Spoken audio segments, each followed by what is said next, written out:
नमस्कार, मी विशाल परदेशी। चला मंडळी, जाणून घेऊयात सध्या बिहारच्या राजकारणात काय सुरू आहे। बिहारमध्ये पुन्हा भाजप सत्तेत असा एक प्रश्न विचारला जातोय, ज्याबद्दल बोलूयात।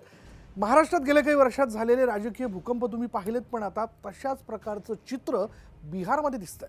विरोधकांच्या इंडिया आघाडीमध्ये सामील झालेले नितीश कुमार यांनी जेडीयूची गाडी आता वेगळ्या रस्त्याने वळवण्याचा निर्णय घेतल्याचं कळतंय।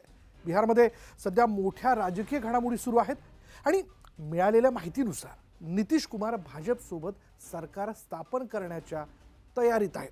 पाहूयात काय घडतंय बिहारमध्ये।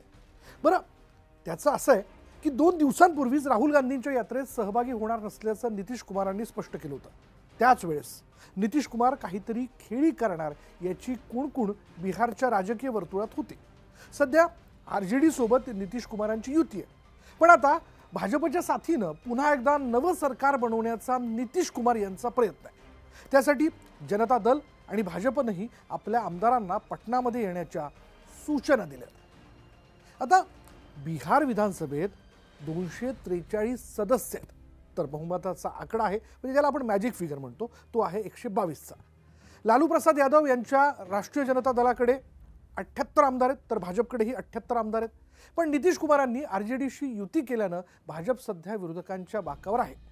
पण नितीश कुमारांच्या जनता दलाच्या 45 आमदारांनी भाजपला पाठिंबा दिल्यास भाजप पुन्हा सत्तेत येऊ शकतं।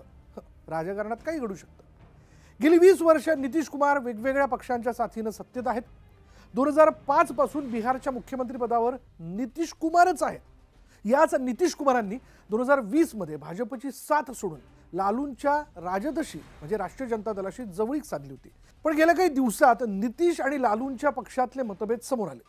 2 दिवसांपूर्वीच केलेल्या एका भाषणात नितीश कुमारांनी लालूंच्या घराणेशाहीवर निशाणा साधला होता। त्यानंतर बिहारच्या राजकारणात मोठं वादळ उठलं।